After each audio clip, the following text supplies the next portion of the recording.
You're listening to a podcast by the Center for Action and Contemplation. To learn more, visit cac.org. Greetings. I'm Jim Finley. And I'm Kirsten Oates. Welcome to Turning to the Mystics.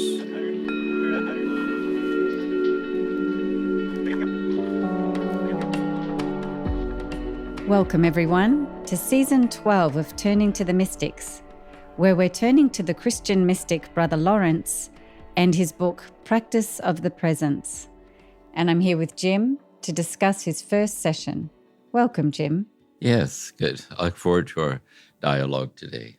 I loved the first session. You only covered a small amount of text because it's just so deep, the teaching, beautiful. And I wanted to start with something that you actually said towards the end of the session. And you said that Brother Lawrence just hits this one note. You said it's like he plays a violin with one string on it, but the string he's playing is the whole orchestra. So I wondered if you could help us understand that one note a little better. Yes. He's so distilled, and he's very distilled in the sense of presence. Because if we stop and think about it, the infinite presence of God is boundaryless, and it's the presence of God that's infinite. And it's also the infinite presence of God presencing itself as the gift and the miracle of our presence in our nothingness without God, and the presence of the world, the presence of the universe. So presence then is the thing, because presence is always the presence of someone. It's the very presence of the person, not their qualities or their attributes or whatever, but the intimacy of their presence. And that's where he stays, like right there. I see. So the one string is God's presence, but then God's presence opens up, is ribbon through every piece of reality. So it's the whole orchestra. Right. The smell of flowers is kind of moving across the sky, standing up and sitting down. There are endless modalities of our presence as the manifestations of God's infinite presence is our life in that. So he just stays right there. Yeah. Well, what's striking about him too, and his story, is that he didn't set out to write a book. So this was just how he spoke to people. This was what he wrote in his own journal every day to help support his own practice. That's right. So it's interesting to see it come together in a book as this one note that leads you to the whole orchestra. That's right. Sometimes I think with these mystics that we explore in Turning to the Mystics podcast, like John of the Cross and Teresa and so on, you get the feeling that the people that went to them for spiritual direction said, we so benefit from the depth of your teachings on God's oneness with us, but you're not going to be here forever. So if you'd write them down, write it out. And I think so. A lot of that was the motivation for a lot of the writings of these mystic teachers. Mm-hmm. But what happened with him is it wasn't as if he was asked to write it out. And what's lovely about it, he wasn't writing all this out for anybody. He was writing it out as a way to be present to himself in the presence of God. That's so the very integrity of his text is that one note also. Yeah. Yes. And he was a cook. His occupation wasn't even to give spiritual direction, was it? No, he was uneducated that way. And also what's key then, as we listen to him being so present, we become more present in the listening to his presence. See, so we're being lured in to the very mystery he's inviting us to discover. And we're already in it by the fact that we're touched by the presence of what he's saying. It's like breathing. It's that kind of immediacy to it. Yeah. And I love, in the book, you get to listen in on his conversations with Joseph of Beaufort, and you get to read his private letters that he wrote to dear friends and people he was in conversation with.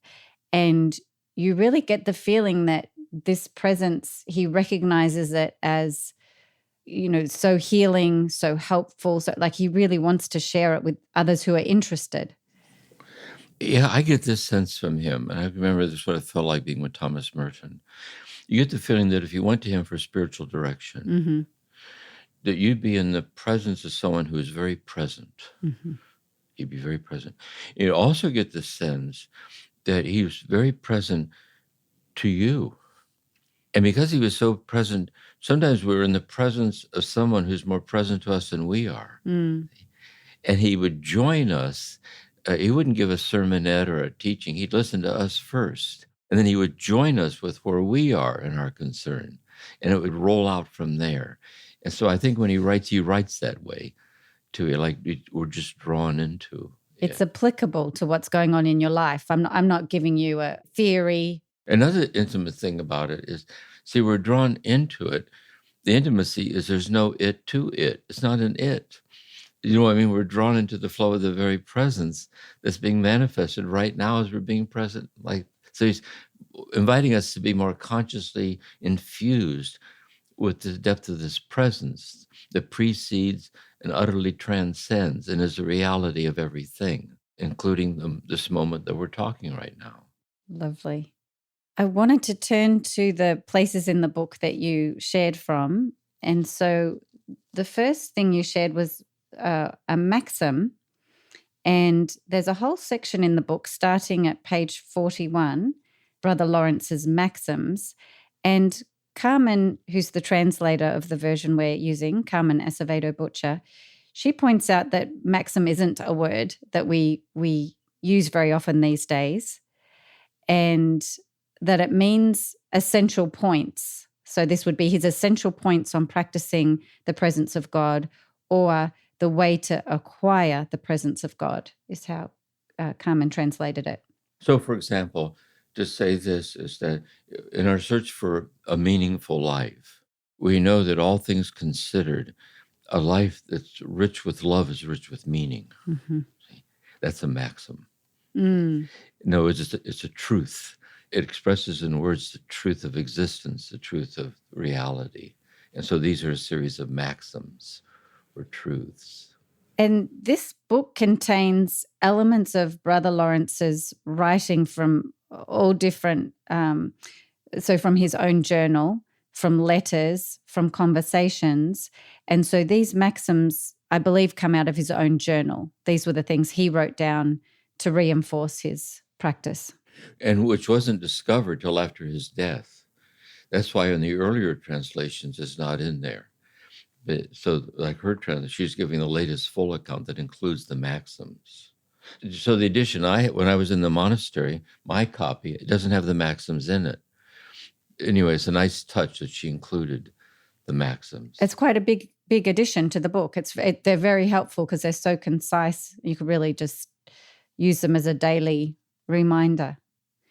So let me just read the one you started with. So I'm on page 46, and it's the first maxim: everything is possible.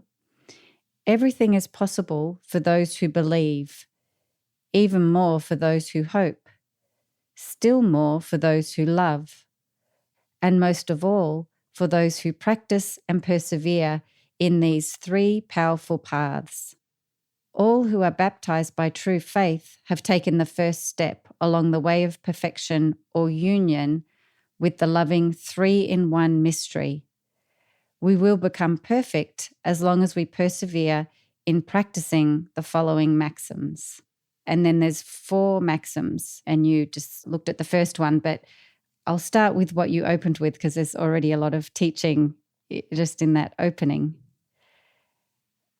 And I wanted to start by the way Brother Lawrence uses the word belief here. It seems a little different to what a lot of Christians have been taught. I think when I think of the word belief in Christianity, I think of the Nicene Creed, like we believe.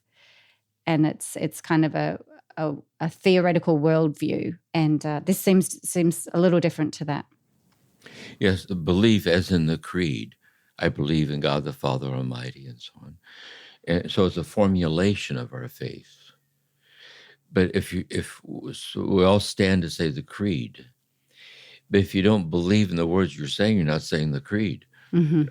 So you believe in it. But traditionally speaking, belief is the sign of faith. We're not saved by belief. We're saved by faith. A lot of people are very top-heavy with belief, which is really the essence of fundamentalism.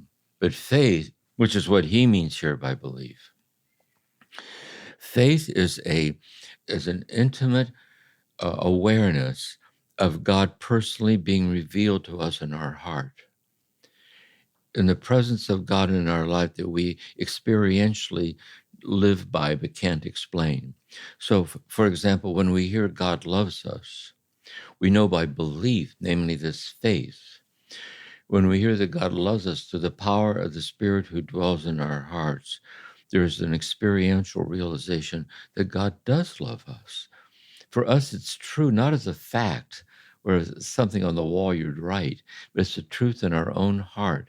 And that's the faith that he's talking about, that we live in the flow of the intimacy of the gift of this living faith that's poured into our hearts by the presence of God. So it's really based in experience. It is. But it's an experience of ourself in a relationship with the mystery of God that transcends our experience, but it's illuminating our experience, Yes. this way. I'm going to quote you. You said, so it isn't then right at the very beginning that we're trying to believe better or we're trying to improve our believing skills, but rather what we're doing with God's help is to be surrendered and open to God's faith in us, a devotional sincerity. It's the realization of the presence of God realized in devotional sincerity. It says in the scriptures, see, Lord, I believe, help my unbelief. Because belief wavers. See, I believe, but help my unbelief. But to ask God to help you deepen your belief is faith. That is faith, to sincerely ask God to deepen my belief. That is the faith. Yes. Yeah. Yes. Yes. This is helpful. And belief in this setting is not necessarily a belief just in our thoughts. It's in our heart as well. It's kind of a heartfelt knowing. Yeah. The words in our mind are authentically real because they're the words of our heart awakened by God to the presence of God. Beautiful. Which are the words of Brother Lawrence. Yes. See, it's a flow of faith. That's the purity of his voice, and it touches us at that level. Everything is possible for those who believe. We just touched on that. Even more for those who hope.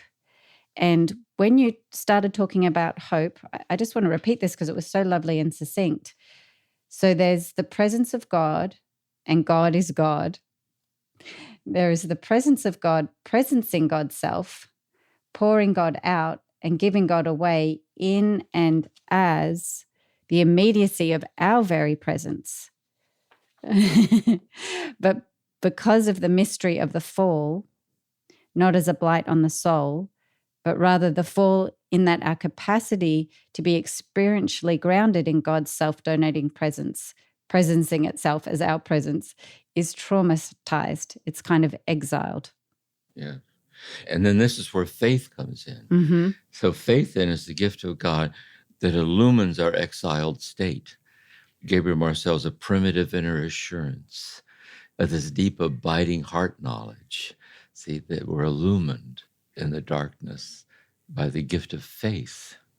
I love that. It illumines our exiled state. That's just it. That's beautiful. And what's really beautiful too, I think, it illumines our exiled state that no exile though we might be, we're not exiled. Yes. Because God's one with us in the exiled state, which is he's going to see as Jesus. Jesus is God joining us. It's precious in our exiled state. Yeah.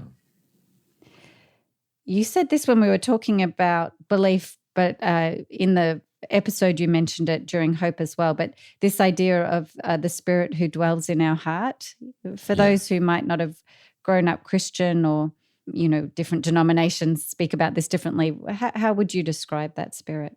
There's a lovely contemplative theologian, Raimundo Panikkar, and he refers to the Trinity as Christ's mind.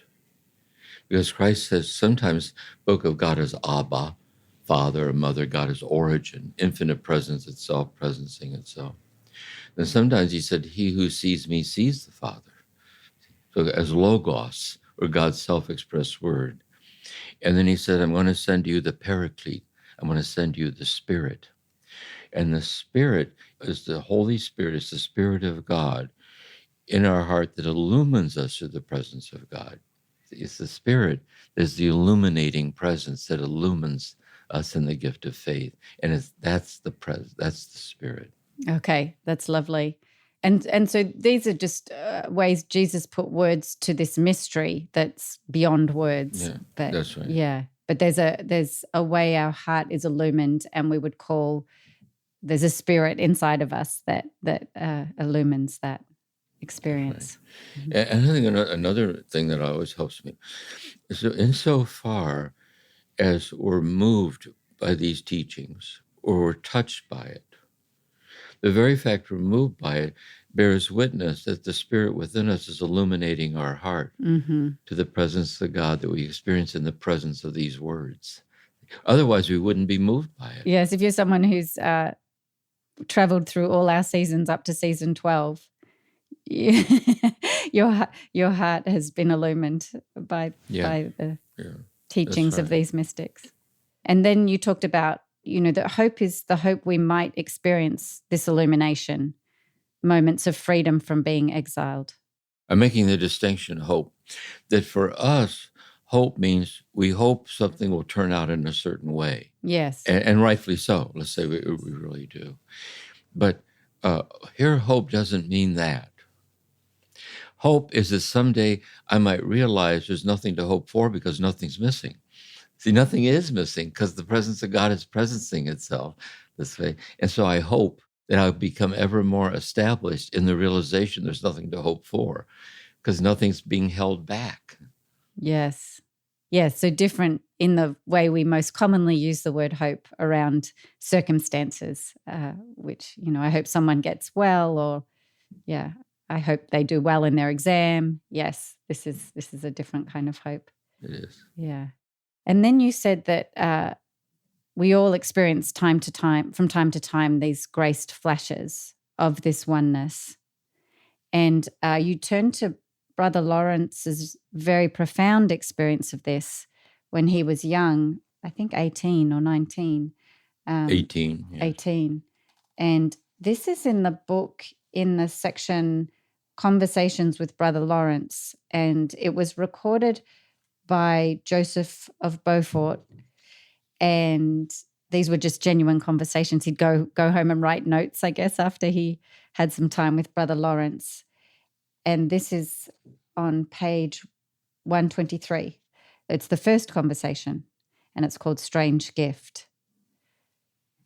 Yeah, so he told Joseph that God had given him a strange and wonderful gift through his conversion, which occurred when he was 18 and still in the world. I guess that means before he went into the monastery.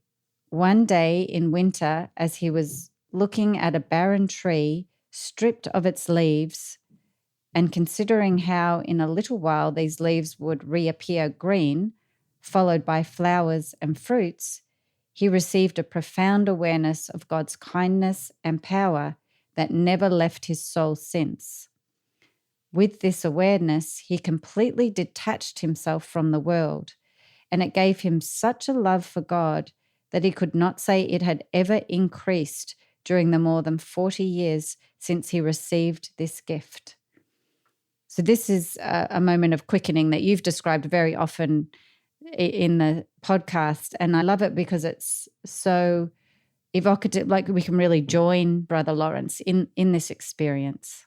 And a couple of things you said about it that I wanted to draw out. One is you said that in this experience, he becomes more present to himself in communal oneness with the tree.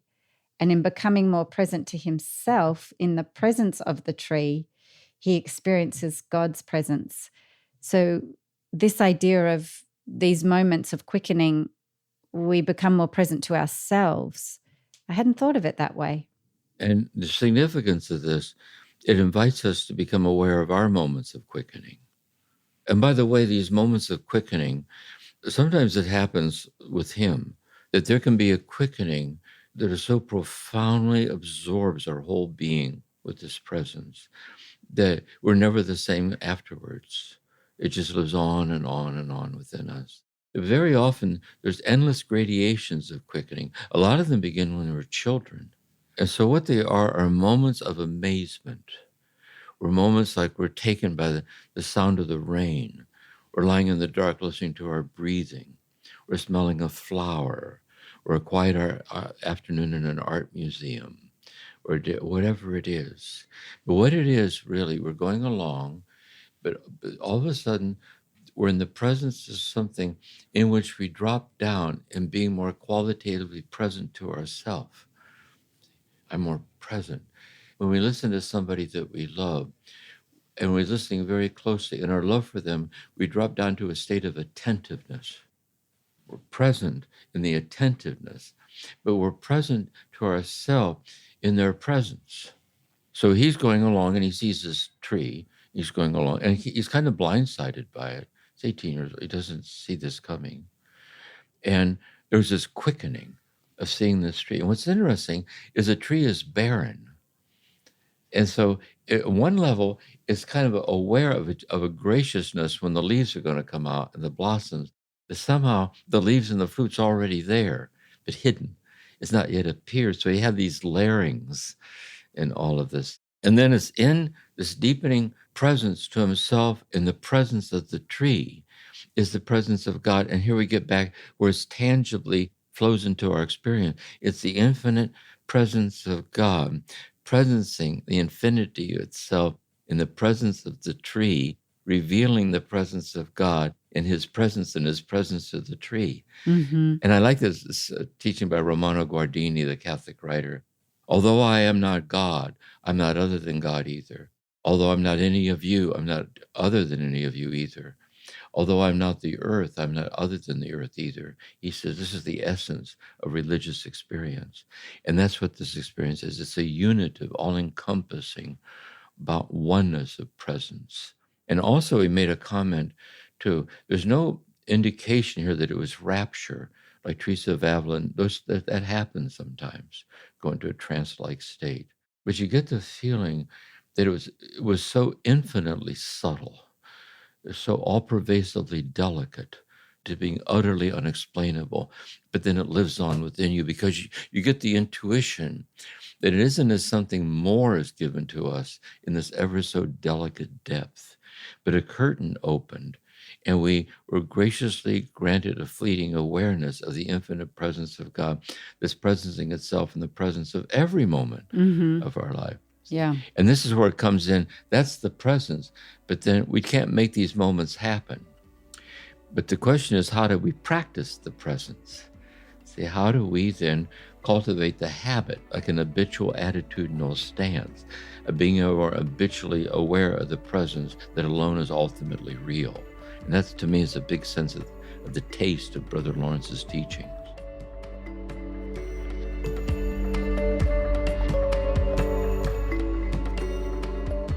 Turning to the mystics, we'll continue in a moment.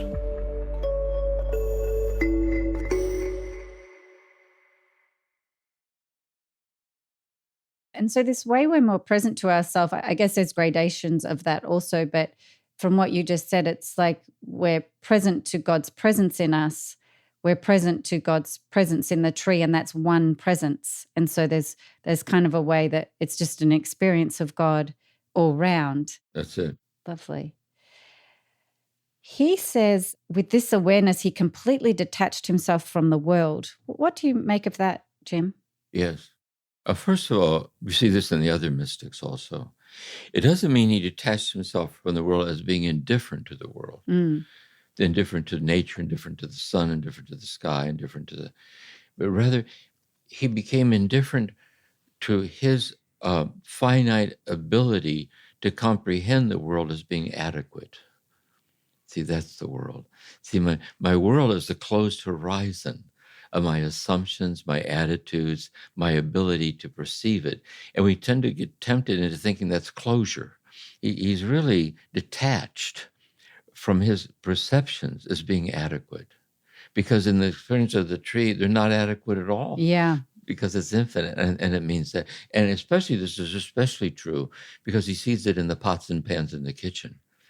So not only does he reject the world, he sees the divinity of the concreteness of the pots and the pans, because the infinite presence of God is presencing itself as the pots and the pan. Yeah, exactly. Yeah. So that experience was so big and profound for him, it really translated into like the core of how he, his worldview, like how he saw the world. And he realized that even though he might not be able to have that state of awareness in every moment, that was the underlying reality. And so this idea of practicing the presence is honoring that underlying reality that he had a flash of. That's right. Here's an example that helps me. Use an example of marital love. There is the marital love, like the tree experience. There is this moment of what love. But the married couple doesn't habitually live in the full brilliance of that. So they practice the presence by seeing their underlying attitude and sensitivity to each other is grounded in love. See, then they're practicing the presence of love in the ordinariness of the rhythms of the day. And I think that helps me to see how this works. Yes, yeah. Because the love between them is a mystery, just like the oneness is a mystery. Yeah. I have an image coming to my mind right now. This way. I used to teach at Notre Dame in the summer, Retreats International campus at Notre Dame. It's a beautiful campus. And there's a priest there who founded a Father Gideon. He was a photographer. And he gave me some of his photographs and so on. And we were in a car driving across campus. And there was a little lake on the grounds of the campus. We went over to a shrine or something, I forget. And we stopped, and there was a little girl walking along the edge of the water. And she had a loaf of bread under her arm. And she was breaking off hunks of bread, throwing it over her shoulder, and there were ducks following her. Oh. So he stopped the car, got out his camera, like click, click, click, click, click. Why? Because he had the eye that caught the preciousness of something. And I think that's another way to look at it, like the sensitivity. We were quickened by something very small or seemingly insignificant, but you're able to see something beautiful shining out of it.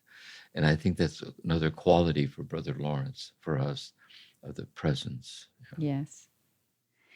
I'm curious about that last statement he made, because you've taught us how God's love is infinite, and kind of infinitely unknowable. And he says that it gave him such a love for God that he could not say it had ever increased during the more than 40 years since he received the gift. This happens sometimes. It can. There can be a moment that's so overwhelmingly boundaryless and blessed. It never increases because it's not increasable. It's inherently infinite and overflowing, intimately realized. I think that's true. A lot of times it's not that way for us. For a lot of people, like water filling the marshlands, it's a cumulative effect of touches. So it's always unique for each of us how God reveals this presence to our heart. For him, he was blessed with that kind of an awakening. Mm-hmm, mm-hmm. Just given what we discussed in the intro, it took him a while to stabilize in it, didn't it? Because he tried being a hermit and he wasn't quite stabilized enough to be alone. And so just because we get the big touch, it doesn't mean we're stabilized. This is so important, really. See, it isn't as if I'm touched.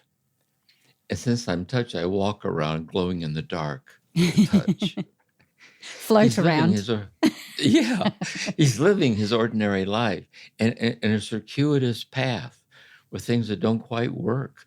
He tries to become a hermit. It didn't work. He became a footman, like an assistant butler. He kept dropping and breaking things. It didn't work. So it's so strange how long, circuitous path. There's a cul-de-sac of apparent dead ends that are themselves serendipitously stumbling our way toward the path. And it ripens when it's ready. Mm-hmm.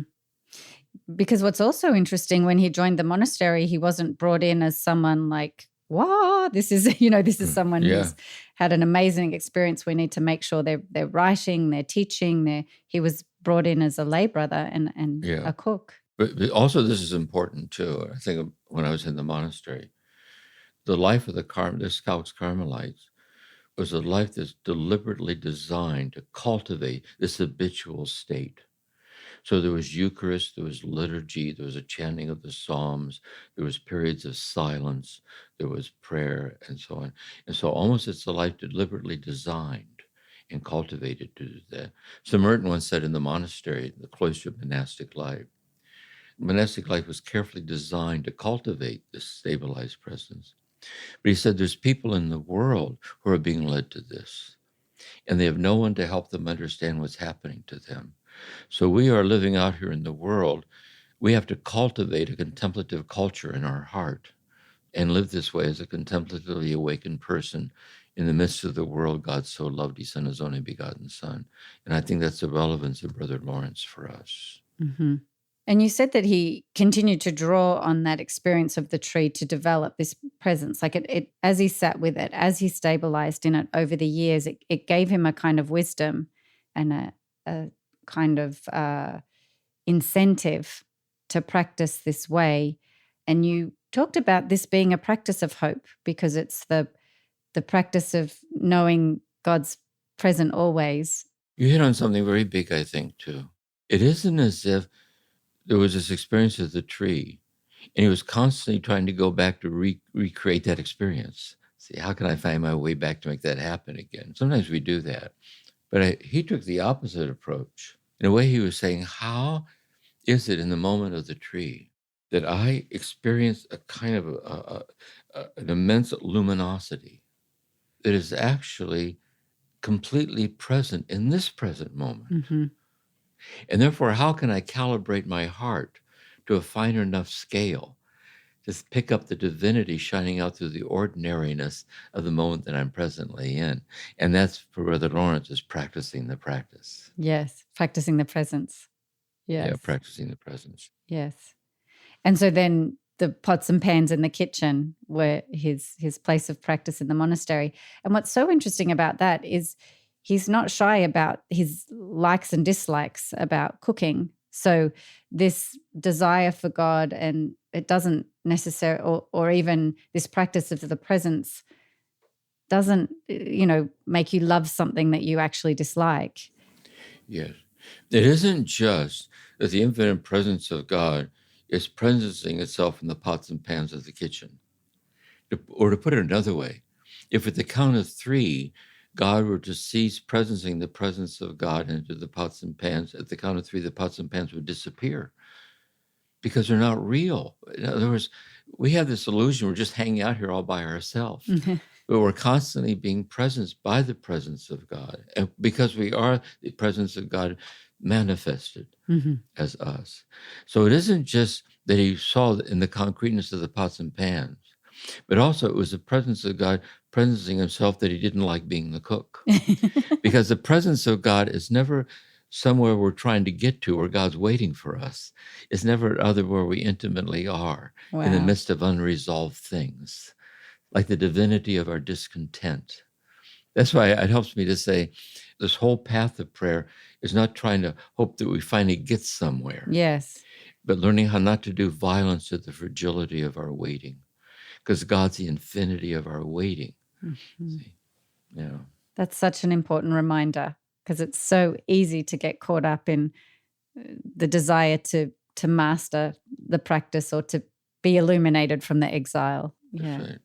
Another image that helps me this way that we've used is that when a child is first learning how to talk and is just pronouncing words, the parents don't laugh at the child for saying things wrong.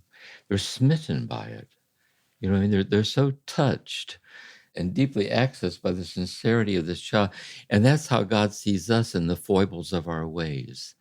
See, if only we could see the preciousness of our stumbling this way and that. Yes. So this hope really encompasses that we could see ourselves as God sees us and accept ourselves as God, accepts us, just as we are. And that was part of what he was practicing. So I'm not who my father said I was. I'm not who my mother said I was, my pastor, my boss, my son. And really, I'm not who I think I am. Yeah. But how can I join God and who God eternally knows me to be? Hidden with Christ and God before the origins of the universe, infinitely unexplainable, just as I am. Yes, yes. That's presence. So I'm not a cook who hates cooking and feels the burden of that every day. I'm a cook who hates cooking. That's in the presence of God, and that makes all of life, precious. I would say this too, probably with him. I would say that he didn't hate cooking. I would say rather he found it burdensome. But he also saw, by accepting the burden of it, he found God in the depth of the burden. And that's different than hate. You see what I'm trying to? That's a subtle thing. Yes, maybe I'm projecting. You could be. My own dislike of cooking. You could be. I just don't, things I'm not good at, I tend to not enjoy. Isn't that always true? We don't enjoy the things. But see, isn't that interesting, though? You're raising a good point. And by the way, that's completely normal, of course. Wouldn't it be interesting if we could learn to love what we're not good at for what being not good at it is teaching us about ourselves? Because although it's true that I'm not good at it, is it not also true that God's infinitely in love with me and not being good at it? Mm-hmm. Even if the people who eat the food kind of have a look on their face like, that's right. Gee. And you don't blame them and say, it doesn't taste good to me either. But the next time you cook the dinner, I'm trying. But you have to really try. That's you know what I mean. You can't just say live with it. Let's get McDonald's. You have to keep trying. Or here's another way that I put it: it's how to give up the idolatry of conditioned states. Like, am I doing it yet? Am I doing it yet? Am I doing it yet? We have to keep trying, rather than placing our peace in the infinite love that's infinitely in love with us and our inability to do better than we're doing. You talked about the mandala in your living room, and that you could look around your living room and see it as configurations of God. And one thing that was interesting about that to me, I've been learning a lot about polyvagal theory and how the nervous system operates, and looking around our environment is also a way to calm our nervous system down, like slowly looking around. So there's something about the meditative quality of trying to take things in that is calming to us also. But I wondered what you would say to someone who's trying this practice, and maybe they're feeling a little calmer by looking around, but they do feel like they're just in a room of objects. How might they cultivate this practice of the presence? That would be very good, too, I think. So let's say we're sitting in our living room. I'm sitting in mine right now. And let's say there's our customary experience of being in our living room. Table needs dusting, all of that. But there's a way where we can quietly settle down into being more deeply present to ourselves in the presence of the living room. And what you see is a configuration or pattern of the furniture. So the sofa, the chair, the pictures on the wall.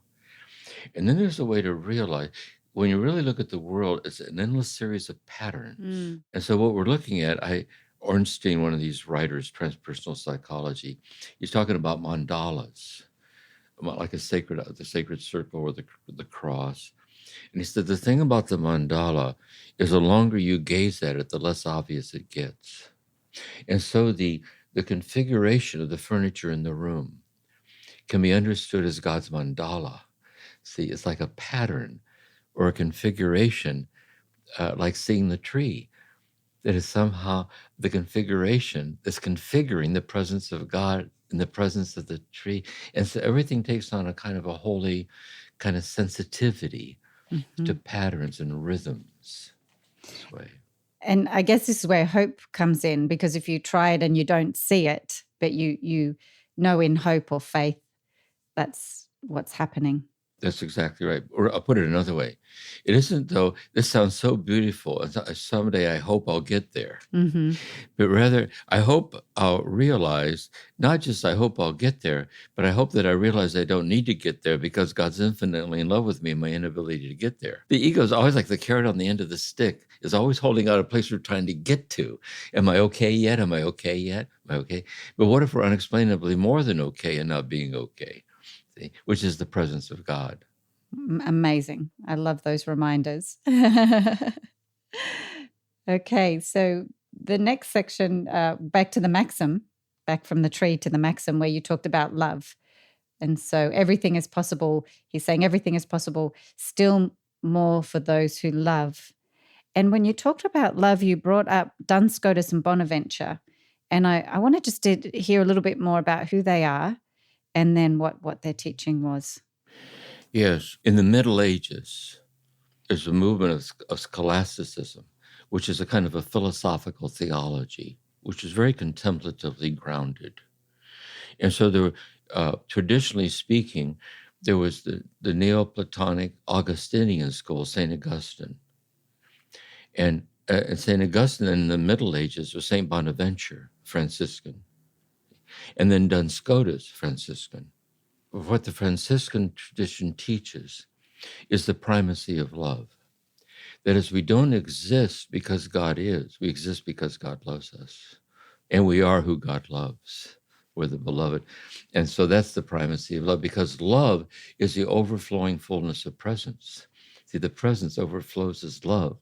And so the presence of God overflows as love for us, in creating us as the person capable of receiving the totality of God. So that's who they are. They're scholastic, like mystically awakened philosophical theologians in the school on the primacy of love. Mm-hmm.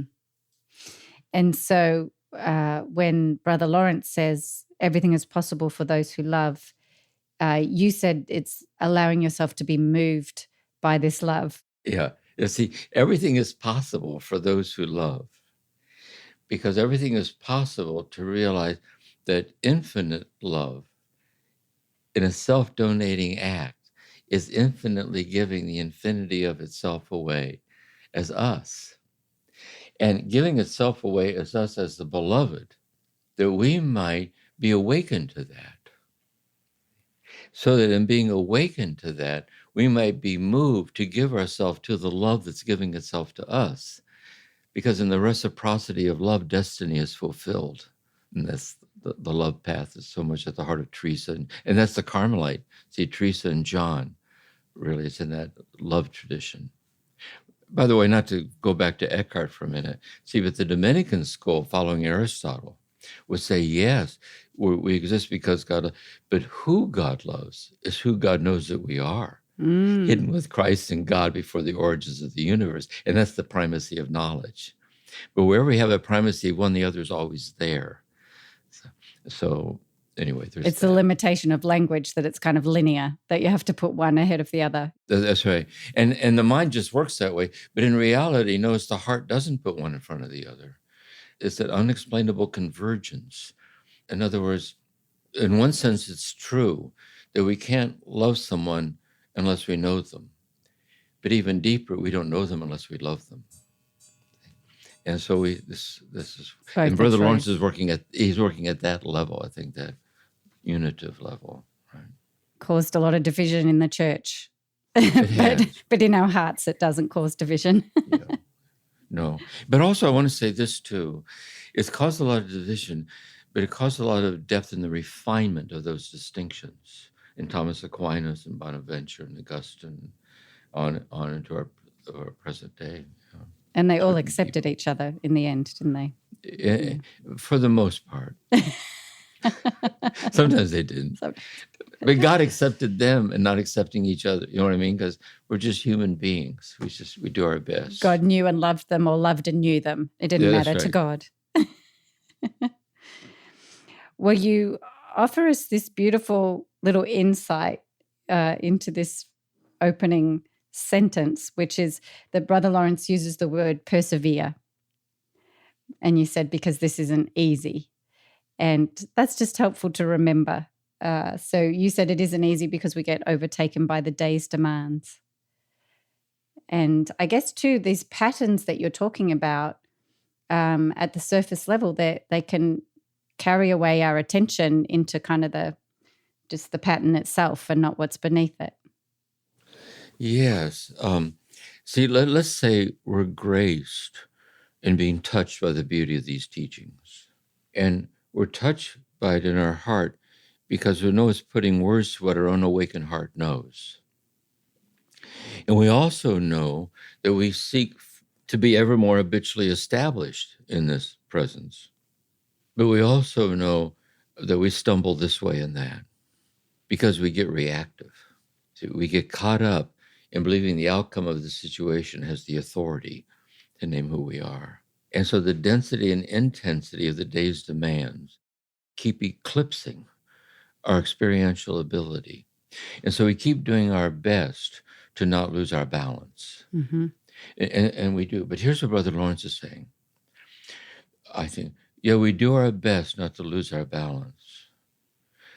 But we do our best knowing that the acceptance of ourself and our inability to keep our balance is itself the presence of God, infinitely in love with us and the inability to keep our balance. And that's what I mean when St. Paul says, I have a thorn in the flesh.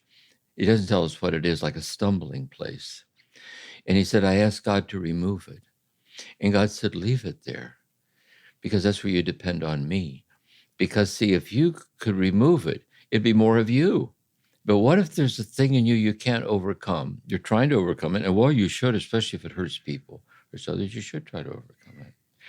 But grounded in a peace is not dependent on whether you overcome it or not. Mm-hmm. Because it's the peace of God on which everything depends, infinitely in love with you. You stumble along trying to overcome it. And that's perseverance, I think. I think it's really true. Yes. A lot of psychotherapy is that way too. A lot of deep trauma work or 12-step recovery work. It's the ferment of a kind of a certain fullness that arises in the midst of unresolved things, like you're being carried along unexplainably. A lot of life's like that, I think. Yes.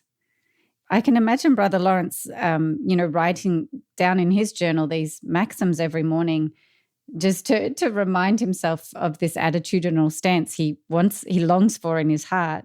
So that's how I read this first one. It's a reminder. I could write it every morning. I'm going to try to always look to God and their kindness in all I do, say, and begin, since my purpose is to become the wisest lovers of God in this life, as we hope to be for all eternity. So I see that just as a lovely reminder. Could I pause and just kind of open myself to this love in all I say, all I do, and all I begin? Yes, but here's a great thing. We're going to see this in the next talk too, on the 12th letter too. He said, yes, he says, I seek to live this way. And I always have sought to live this way. And then he says, but I'm not good at it. Yes. see, we're troubled because we're not good at it. But he says, I seek to live this way, but I'm not good at it. But not to bother, because God's infinitely in love with me and my stumbling ways and not being good at it. Yes. That's a subtle thing. Yes. Really. And that's a deeper understanding of what it means to understand. See, it's a more radical way to understand what being good at it means. Yes. So when he says we firmly resolve to overcome with their grace all the difficulties found in the spiritual life, that's the biggest difficulty you're talking about, which is the difficulty of knowing we're loved just as we are. Yeah. In every moment. Well, before we close, because it's a new season, you went into a little bit more detail about the practice that you offer at the end, or you invite people into at the end of each of your sessions. So I just wanted to reflect on that practice and how it resonates with what Brother Lawrence is teaching us. Why do we go into silence? Yes. See, so at the end of this session, at the end of each session, I have my bell. We bow. If ever you get to a place in life where the only thing you can do is bow, you should do it. So the least and the most we can do is bow in gratitude for the gift of being on this path. Then we ring the bell. And when we ring the bell, we sit, and we sit, we're practicing the presence. It's also true that when we were talking about it, we're practicing the presence as talking about it. When I was at the monastery again recently, listening to the monks chanting, in the rhythm of the chanting is this flow. But then when they fall into silence, it's the silence. And another way, I think that when we sit this way, we're kind of sitting with the unexpected closeness of what we're looking for. You know, it's the closeness of our own presence, just as we are. It's the manifested presence of God, just as we are. So anyway, that's the essence of it, I think. Yes. Yeah. That's really helpful and so resonant with this season. So if you haven't had a chance to lean into that invitation, this would be a good season to give it a try. Well, thank you for a very rich and beautiful discussion today, and for that lovely first session. Thank you, yes. I look forward to the next one. And the people listening, they write and they say that I think because your questions are representative of sincere seekers' questions. By listening to our dialogue, it helps them also to go deeper. So it adds another layer to the gift of this. So it's good. That's lovely. I hope so. Seekers and people who don't like cooking. That's who I'm representing. That's right. Lovely. Well, thank you so much, Jim. See you next time. Oh, and thank you to Dorothy and the team in the background, always.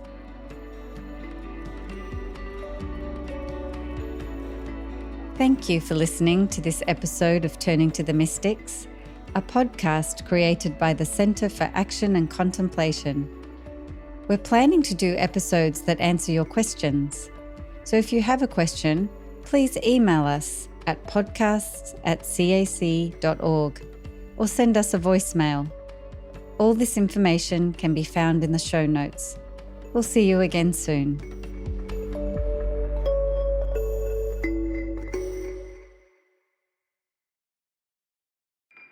Do you feel called to walk a more contemplative path? The Center for Action and Contemplation is an educational nonprofit supporting the journey of inner transformation.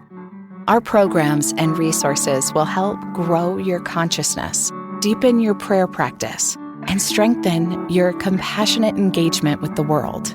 Learn more about our resources, such as publications, podcasts, email series, and events at www.cac.org.